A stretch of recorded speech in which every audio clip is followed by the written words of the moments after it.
इस वीडियो में हम डिसोल्यूशन से रिलेटेड एक न्यूमेरिकल क्वेश्चन के बारे में बात करेंगे। अभी तक जितने भी क्वेश्चन हमने डिस्कस किए उनमें हमें ऑलरेडी फर्म की बैलेंस शीट गिवन होती थी और हम रियलाइजेशन, पार्टनर कैपिटल, पार्टनर का लोन अकाउंट और कैश अकाउंट प्रिपेयर करते थे। आज हम एक ऐसे क्वेश्चन के बारे में बात करेंगे कि जब क्वेश्चन में आपको बैलेंस शीट ही गिवन ना हो तो किस तरीके से फर्म का डिसोल्यूशन किया जाता है। जब भी इस तरह की स्टेटमेंट क्वेश्चन में आपको दी हो कि बैलेंस शीट गिवन नहीं है तो उस केस में हम पहले एक मेमोरेंडम बैलेंस शीट बनाएंगे और उसके बाद डिसोल्यूशन का जो प्रोसेस है वो हम फॉलो करेंगे, यानी कि रियलाइजेशन, पार्टनर लोन अकाउंट और पार्टनर कैपिटल अकाउंट, ये सारी चीज़ें हमें प्रिपेयर करनी है।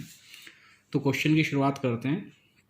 ABC पार्टनर है एक फर्म में जिनकी प्रॉफिट शेयरिंग रेशियो है 4:3। They decided to dissolve the partnership firm.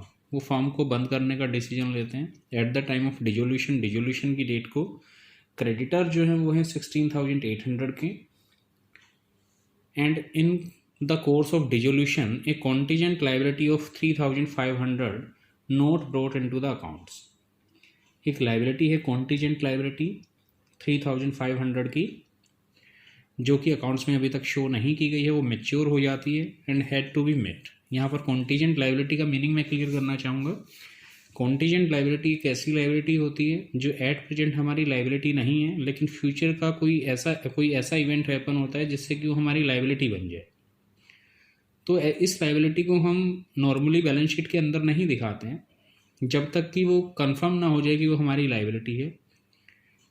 तो जो मेमोरेंडम बैलेंस शीट हम बनाएंगे उसमें ये लाइबिलिटी हमें शो नहीं करनी है, लेकिन at the time of payment हम उसकी पेमेंट करेंगे। The capital stood at 12,000, 10,000 and 8,000 respectively. ये कैपिटल है। B had lend to the firm in addition to capital. B ने फर्म को कैपिटल के अलावा ये अमाउंट जो है जो लोन दिया है। द एसेट्स रिलाइज, एसेट्स से वैल्यू रिलाइज हुई है, मीन्स इतने की एसेट्स सेल हुई हैं on the date of dissolution. At last हमें करना क्या है, prepare the realisation account, partner capital account and also show the bank account. हमने क्वेश्चन की पूरी स्टेटमेंट रीड कर ली है, कहीं भी हमें बैलेंस शीट गिवन नहीं है। तो इस क्वेश्चन में हमें करना क्या है, नॉर्मली सबसे पहले हम एक बैलेंस शीट बनाएंगे डिसोल्यूशन डेट पर, जिसको हम मेमोरेंडम बैलेंस शीट का नाम देंगे, जैसा कि आप वीडियो में देख पा रहे हैं। इस मेमोरेंडम बैलेंस शीट को बनाने का मेन मोटिव क्या होता है, बैलेंसिंग फिगर को फाइंड आउट करना। इस बैलेंस शीट को बनाने से एसेट की वैल्यू निकल के आएगी, बुक वैल्यू।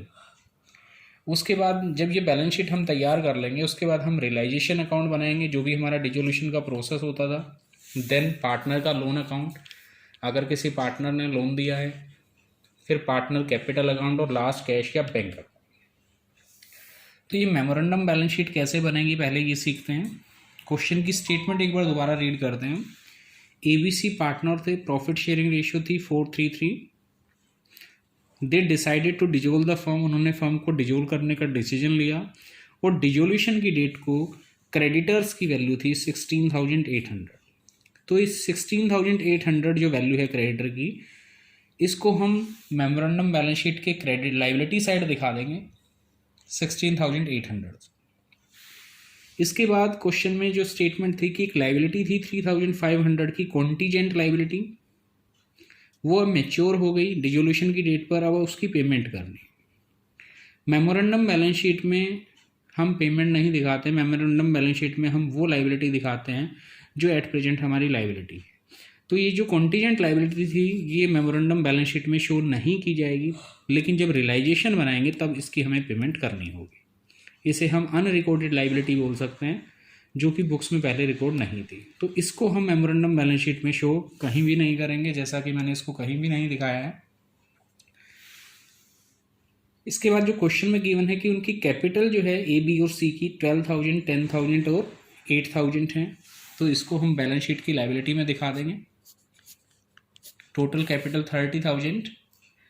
और सेकेंड लास्ट सेंटेंस जो था, B had lend to the firm. B ने फर्म को 13,200 एज ए लोन प्रोवाइड किया है इन एडिशन टू कैपिटल। तो इसे बी लोन के नाम से लाइबिलिटी में दिखा देंगे। तो अब तक जितनी भी इन्फॉर्मेशन हमें गिवन थी वो सारी लाइबिलिटी साइड की आइटम दे रखी थी हमें क्वेश्चन में, वो सारी हमने लाइबिलिटी में पुट कर दी। और एट लास्ट हमें एसेट की रिलाइज वैल्यू दी है। Realise value means dissolution date पर जितने की वो सेल हुई है, बुक वैल्यू नहीं है। जो मेमोरेंडम बैलेंस शीट है वो बुक वैल्यू दिखाएगी, क्योंकि जैसा कि हम रियलाइजेशन का प्रोसेस फॉलो करते थे, हम बुक वैल्यू को पहले रियलाइजेशन के डेबिट में ट्रांसफर करते थे। तो ये वैल्यू तो उसकी सेल वेज वैल्यू है, ये बुक वैल्यू नहीं है। तो सिंपली हमें करना क्या है, जब हम इसका टोटल करेंगे मेमोरेंडम बैलेंस शीट की लाइबिलिटी का, तो वो 60,000 आ रहा है इस क्वेश्चन में, और एसेट में अभी तक हमने कोई भी आइटम नहीं लिखी, तो इस 60,000 का डिफरेंस आ जाएगा, जिसको हम सन्ड्री एसेट्स का नेम दे देंगे बैलेंसिंग फिगर। मीन्स ये फिगर हमने क्वेश्चन में फाइंड आउट कर ली।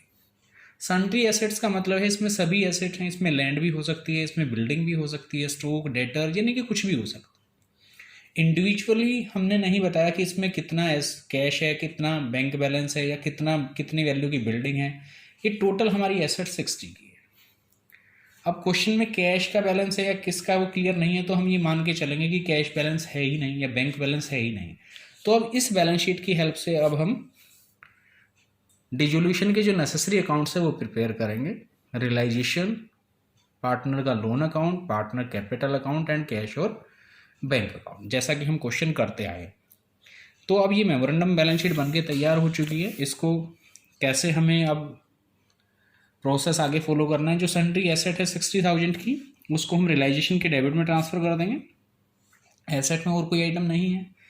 लाइबिलिटी की साइड की बात करें, क्रेडिटर है 16,800 का, इसको रियलाइजेशन के क्रेडिट में ट्रांसफर कर दिया जाएगा, जैसा कि हम रियलाइजेशन में करते आए हैं। जो बी का लोन अकाउंट था 13,200 का, उसको बी लोन अकाउंट के क्रेडिट में ट्रांसफर कर देंगे बाय बैलेंस ब्रोट डाउन के नाम से। और जो कैपिटल का बैलेंस है मेमोरेंडम बैलेंस शीट में, उसको कैपिटल अकाउंट में ट्रांसफर कर दिया। सबसे पहले हमने यही काम किया, जैसा कि हम करते थे, बैलेंस शीट की हर एक आइटम को हमने उसके रिस्पेक्टिव प्लेस पर ट्रांसफर कर दिया। इसके बाद हम एसेट को सील करेंगे। जब एसेट को सील करेंगे तो रियलाइजेशन के क्रेडिट में, और एसेट की सेलवेज वैल्यू या रियलाइज वैल्यू हमें लास्ट सेंटेंस में दी थी 45,670। ये 60 बुक वैल्यू आई थी हमारी मेमोरेंडम बैलेंस शीट से। एसेट सेल हो जाती हैं 45,670 की, जिसको रियलाइजेशन के क्रेडिट में हम दिखा देंगे बाय कैश या बैंक के नाम से, क्योंकि किसी पार्टनर ने नहीं रखी, थर्ड पार्टी को हमने ये सेल की। लाइबिलिटी की पेमेंट की बात करें तो क्वेश्चन में गिवन था कि एक थर्ड पार्टी कॉन्टीजेंट लाइबिलिटी थी जिसकी पेमेंट करनी थी, हालांकि वो बैलेंस शीट में नहीं थी, तो इसे अनरिकॉर्डेड लाइबिलिटी हम बोलेंगे। जब भी कोई ऐसी लाइबिलिटी है और उसकी पेमेंट के रिगार्डिंग बोल दिया जाता है जो बैलेंस शीट में है ही नहीं, तो पेमेंट आपको जरूर करनी। तो कॉन्टीजेंट लाइबिलिटी 3,500 हम दिखा देंगे। ये काम करने के बाद हमें क्वेश्चन में और इंस्ट्रक्शन नहीं गिवन है इस क्वेश्चन में, तो हमें करना क्या है, सिर्फ लाइबिलिटी को कंपेयर करना है कि क्या हमने सभी लाइबिलिटी की पेमेंट कर दी। तो इस क्वेश्चन में क्रेडिटर एक लाइबिलिटी थी जिसकी पेमेंट के रिगार्डिंग क्वेश्चन में उसने कुछ नहीं बोला है, तो इसकी पेमेंट हम बुक वैल्यू के इक्वल कर देंगे, क्योंकि लाइबिलिटी की पेमेंट हमें कंप्लीट करनी होती है। कोई भी लाइबिलिटी हम विदाउट पेमेंट नहीं छोड़ सकते हैं। एट लास्ट हम रियलाइजेशन का टोटल करेंगे तो जो डिफरेंस आएगा 17,830 का, this is the realisation loss, जिसको हम उनकी प्रॉफिट शेयरिंग रेशियो में अगर डिस्ट्रीब्यूट करें 433 में, तो ये अमाउंट आप वीडियो में जो देख रहे हैं वो आएंगे 7,132, 5,349 एंड 5,349। इसको हम ट्रांसफ़र कर देंगे पार्टनर कैपिटल अकाउंट में, जैसा कि ये मैंने कर दिया। रियलाइजेशन अकाउंट हमारा क्लोज हो चुका है। अब हम क्लोज करेंगे बी का लोन अकाउंट। बी का लोन अकाउंट जब क्लोज करेंगे तो इसको बैंक के थ्रू पे कर देना है हमें। फिर पार्टनर कैपिटल अकाउंट क्लोज करेंगे। कैपिटल का टोटल किया, क्रेडिट में सिर्फ कैपिटल ही है और कोई फिगर नहीं है। डेबिट में रियलाइजेशन लॉस आया था, तो जो डिफरेंस आया इसकी भी बैंक के थ्रू फाइनल पेमेंट कर दी जाएगी पार्टनर्स को। और एट लास्ट जब बैंक अकाउंट हम जैसे बनाते हैं कैश अकाउंट, इस क्वेश्चन में बैंक अकाउंट बनेगा, क्योंकि बैंक बैलेंस हमें कैश या बैंक कुछ भी बना सकते हो, क्योंकि क्वेश्चन में कैश का बैलेंस गिवन ही नहीं था, ना बैंक का बैलेंस गिवन था, क्योंकि मेमोरेंडम बैलेंस शीट में सन्ड्री एसेट्स की वैल्यू थी 60। कैश या बैंक बैलेंस गिवन नहीं था, तो हम अपनी मर्जी से कैश अकाउंट या बैंक अकाउंट कुछ भी बना सकते हैं। इसमें कैश या बैंक की जो भी ट्रांजैक्शन है वो जाएंगी, जैसे कि रियलाइजेशन की डेबिट में मैंने बैंक लिखा था, कैश ओब्लिक बैंक, तो इसको हम ट्रांसफ़र कर देंगे। ये जो पेमेंट आई है 16,800 की और 3,500 की, टोटल पेमेंट 20,300 जो कि कैश अकाउंट के क्रेडिट में आ जाएगी for the payment of liability. ऐसे ही रियलाइजेशन के क्रेडिट में बाय कैश या बैंक आया था 45,670 जो एसेट हमने सेल की थी, ये कैश अकाउंट के डेबिट में आ जाएगी। बी लोन अकाउंट जो पेमेंट की थी बैंक लोन के डेबिट में, बी लोन के डेबिट में, तो बैंक के क्रेडिट में आएगा। ऐसे ही पार्टनर को जो पेमेंट की final payment partner capital account के डेबिट में आई, ये फाइनल पेमेंट बैंक अकाउंट के क्रेडिट में आएगी। और एट लास्ट जब हम इसका टोटल करेंगे तो हमारा कैश का डेबिट और क्रेडिट का टोटल सिमिलर आएगा, जो कि है 45,670 इस क्वेश्चन में।